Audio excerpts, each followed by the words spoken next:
একটা বেকার ছেলের এই মুহূর্তে কী করা উচিত, যার পড়ালেখা কমপ্লিট, যার ফ্যামিলি থেকে প্রেশার, মানে প্রেশারটা এত পরিমাণে যে হচ্ছে ফ্যামিলি থেকে এক পর্যায়ে বের করে দেওয়া। দ্বিতীয় বিষয় হচ্ছে আমার পড়ালেখা তো কমপ্লিট, আমি এই মুহূর্তে আসলে কোন জায়গায় কী করা উচিত। পাশাপাশি আমি এই মুহূর্তে আবার একটা কোর্স করতেছি, বা হচ্ছে বাইরে যাওয়ার একটা ডিসিশন ফ্যামিলি দিচ্ছে, অথবা আমার মনে একটা বিষয় খুব ডিজায়ার ছিল যে আমি বিসিএস দেব। আবার একটা বিষয় হচ্ছে আমি কি বর্তমান সময়ে একটা বিজনেস শুরু করবো কিনা।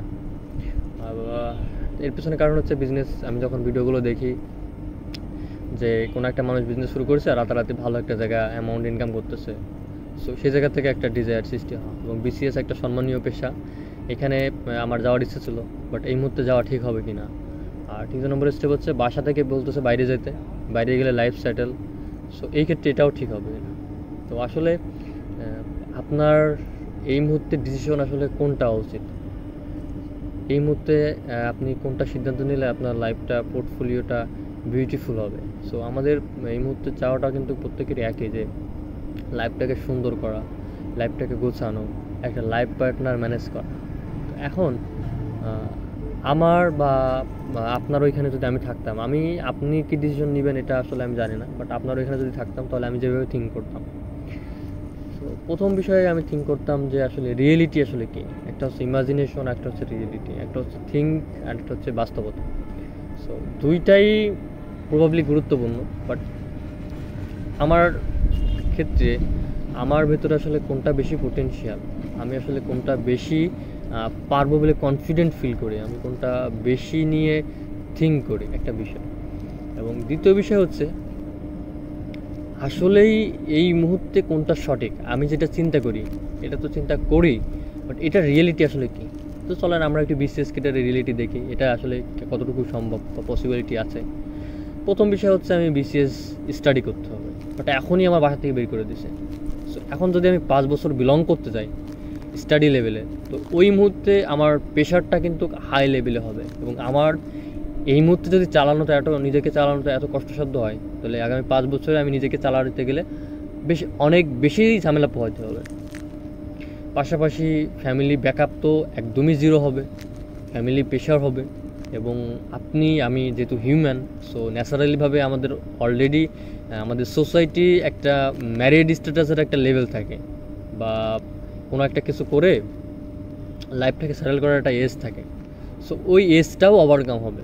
তো যখন ওভারকাম হবে তখন নিজেকে বোঝাতে গেলে অনেক বেশি ঠনঠনি একটা ব্যাপার, কষ্টসাধ্য একটা ব্যাপার, এবং এই বোঝাতে যেই আশপাশের প্রেশারও কিন্তু হিউজ পরিমাণ আসবে। এবং আমরা ম্যাক্সিমাম পার্সনই, আমরা যদিও বলি যে আমরা মানুষের কথায় প্রভাবিত হই না, বা মানুষ আমাকে পরিচালনা করতে পারে না, এটা থেকেও গুরুত্বপূর্ণ হচ্ছে সাইকোলজিক্যালভাবে, মানে আমাদের ডিএনএ, নিউক্লিয়াস এবং cells, it's create our environment develop. এই পরিস্থিতি বা পরিবেশেই আমি কিন্তু তৈরি হয়েছি, এই পরিস্থিতি বা পরিবেশেই আমি বেড়ে উঠেছি। সো আমি যখনই চাবো যে কেউ আমাকে পরিবর্তন করতে পারবে না, তা সত্ত্বেও আমি ওইটাই প্রভাবিত হব। সো ওইখানে যদি আমি আমার কেরিয়ার থিঙ্ক করি, তাহলে আমাকে আবারও ডিপ্রেশনে যেতে হবে, এনজাইটি আমার শিকার হবে, এবং আমার লাইফটা এখন আমি যেভাবে ফিল করতেছি, চারিদিকে ধোঁয়াশা, সামনে আমার এই রাস্তাটা আমার ক্ষেত্রে অনেক বেশি টাফ হবে, যদি না কিনা আমি ওইটা চালানোর মতন ক্যাপাবিলিটি না রাখি, এবং আমার যদি প্যাশনের জায়গাটা না থাকে। আপনি যাই করেন, যদি আপনি প্যাশনেট না থাকেন, ওইখান থেকে আউটপুটটা আপনার মনোনীত হওয়াটা সম্ভব না। একটা বিষয়, এই বিষয়ে আপনার কোনো প্রশ্ন আছে কিনা, এই বিষয়ে নেগেটিভ কোনো প্রশ্ন আছে কিনা, যে ভাই এটা বিসিএস বিষয়গুলো নিয়ে যেটা বললাম এটা ভুল বা ঠিক না, ঠিকঠাক। আচ্ছা, দ্বিতীয় স্টেপটা যদি আমি দেখি, তাহলে হচ্ছে আপনার বিদেশ যাওয়ার বিষয়টা, যে আমি হচ্ছে ইতালি যাব, রাইট, সো কানাডা, রাইট, কোথায়? জার্মান যাবেন। আচ্ছা, সো এখন জার্মানে আপনি কত বছর থাকবেন? 10 বছর, 20 বছর।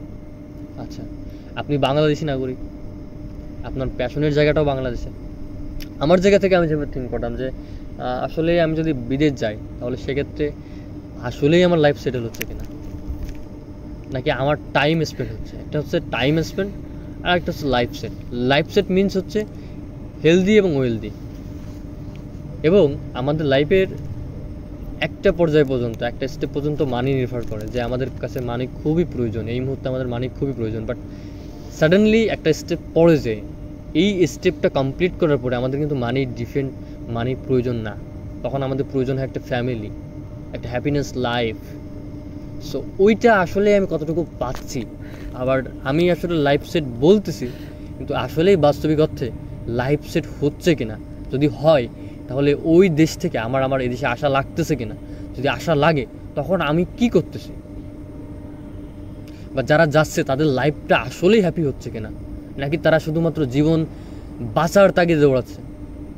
একটা হচ্ছে বাঁচার তাগিদে দৌড়ানো, একটা হচ্ছে বাঁচার মতো করে বাঁচা। মৃত্যু দুইবার হয়, একবার হচ্ছে যখন জীবনের হালটা ছেড়ে দিই তখন মৃত্যু হয়ে যায় একটা জ্যান্ত মানুষের, আর দ্বিতীয়বার যে মৃত্যু হয় সেটা হচ্ছে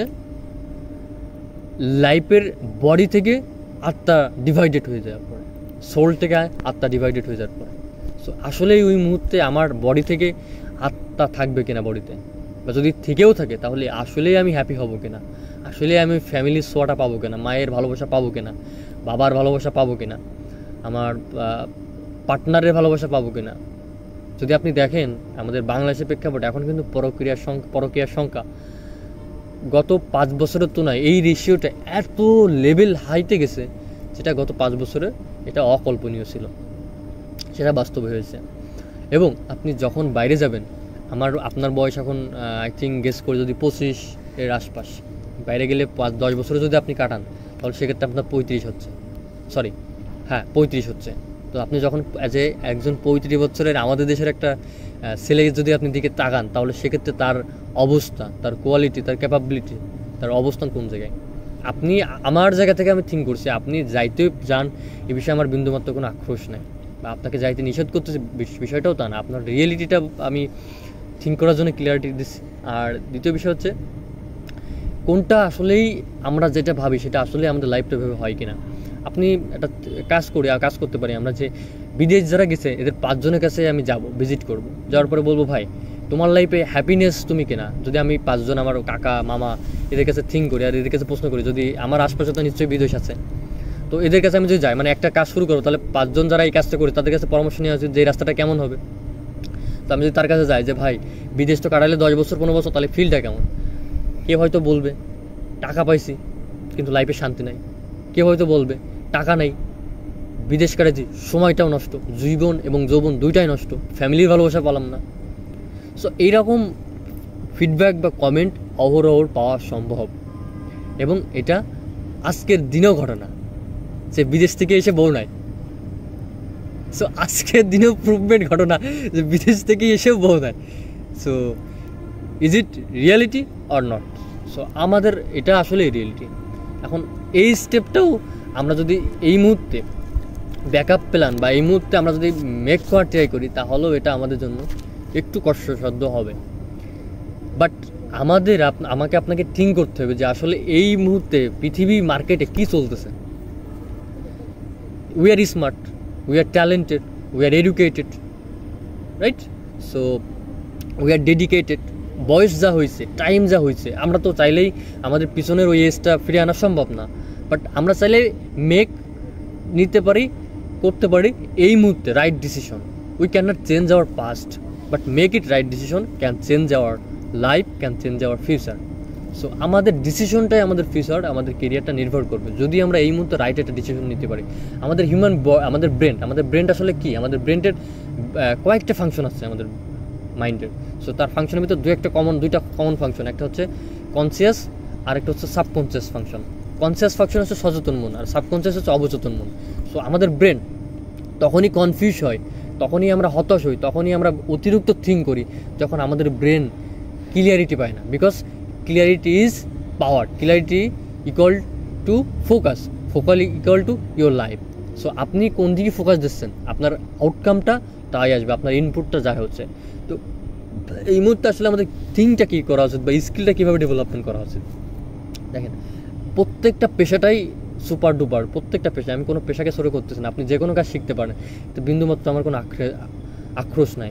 বাট আপনাকে যেহেতু আপনি স্মার্ট, যেহেতু আপনি ট্যালেন্টেড, যেহেতু আপনি এডুকেটেড, সো আমাদেরকে এই মুহূর্তে আমরা যেহেতু ফেসবুক চালাইতে পারি, ইউটিউব চালাইতে পারি, সো তারপরে লিঙ্কডিন চালাইতে পারি, হোয়াটসঅ্যাপ জানি, ইনস্টাগ্রাম জানি, তাহলে আমাদেরকে এটাও জানতে হবে যে গুগল এবং ইউটিউবে এখন একটা কবিতায় যা আছে, বিশ্বজোড়া হাতের মুঠোয়। তাহলে বিশ্বজোড়া হাতের মুঠোয় থাকে, তাহলে আমাদের যদি আমি যদি একটু সার্চ দিয়ে দেখি, যে গুগলকে বলি যে আগামী now this time immediately what's kinds of profession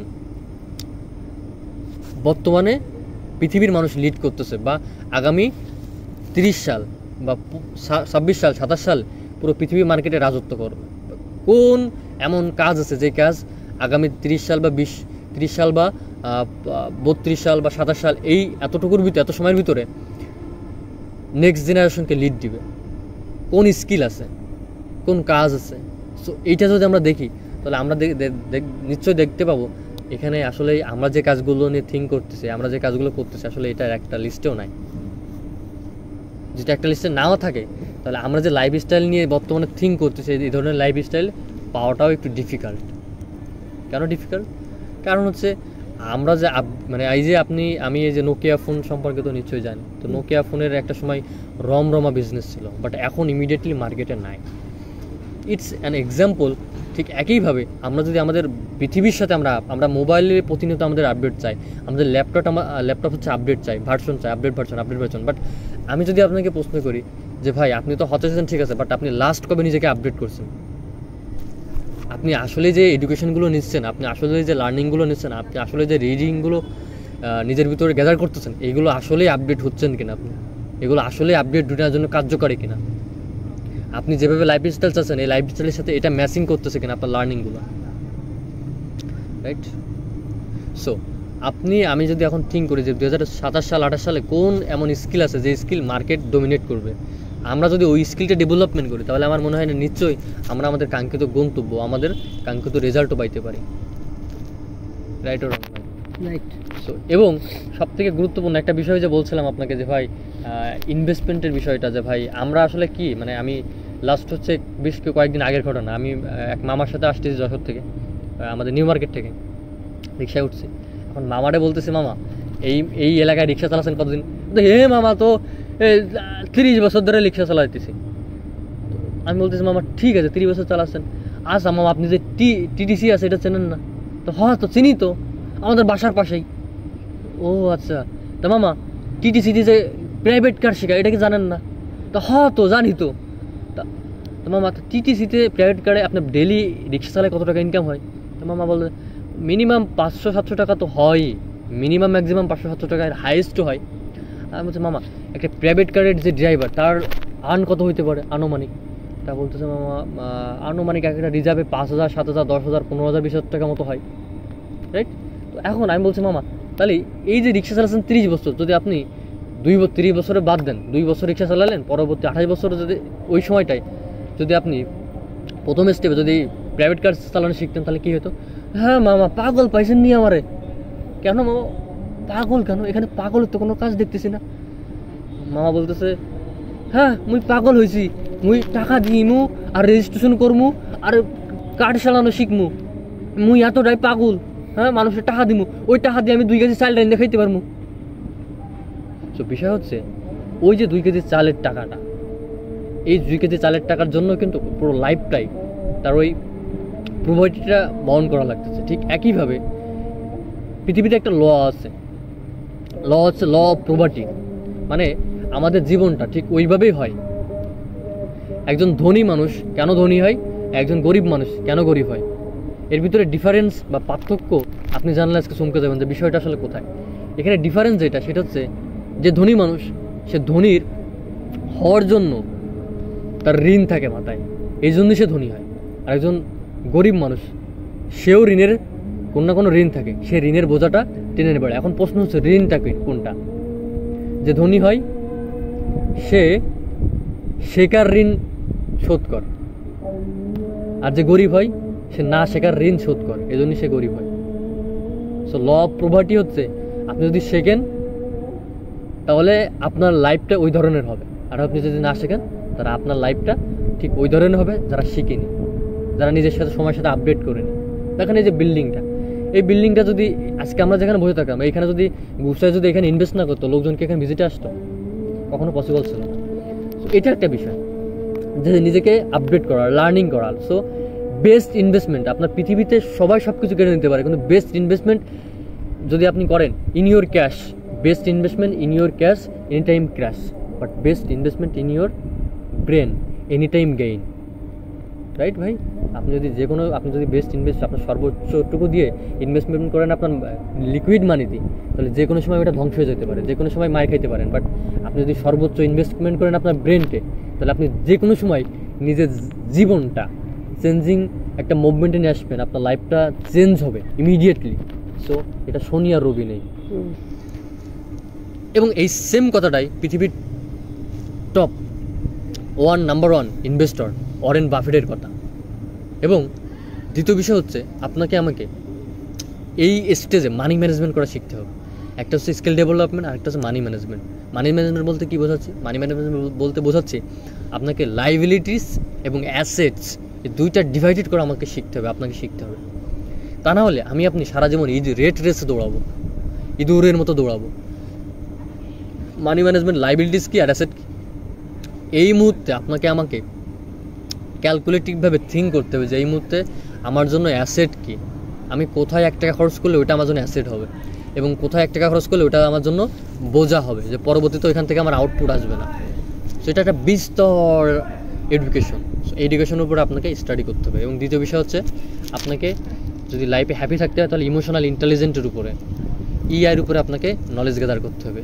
3টা বিষয়ের উপরে আমি যদি বলি এই মুহূর্তে একটা স্টুডেন্ট বা এই মুহূর্তে আমার এজে যারা থাকবে তাদের জন্য, একটা হচ্ছে ইআই, ইমোশনাল ইন্টেলিজেন্টের উপরে ডেভেলপমেন্ট করা। দ্বিতীয় নম্বর হচ্ছে এআই, আর্টিফিশিয়াল ইন্টেলিজেন্টের উপরে নিজের স্কিল, নিজের হচ্ছে ট্যালেন্ট ডেভেলপমেন্ট করা। আরেকটা হচ্ছে এফআই, ফাইন্যান্সিয়াল ইন্টেলিজেন্স। সো মানির বুদ্ধিমত্তা, আসলে আর্থিক বুদ্ধিমত্তা আসলে কি, আমরা যা মানি দেখি সেটাই আসলেই তাই, আমরা যা খুঁজতেছি এটা কি আসলেই তাই, একে ডিভাইডেড কোনো রূপ আছে, এটা কীভাবে তৈরি হচ্ছে, এটা কোথায় যাচ্ছে, প্রথম কোথা থেকে তৈরি হয়েছিল, এটা আসলেই কীভাবে কাজ করে, এটা কি আসলেই খারাপ, এটা কি আসলেই বাজে নাকি ভালো।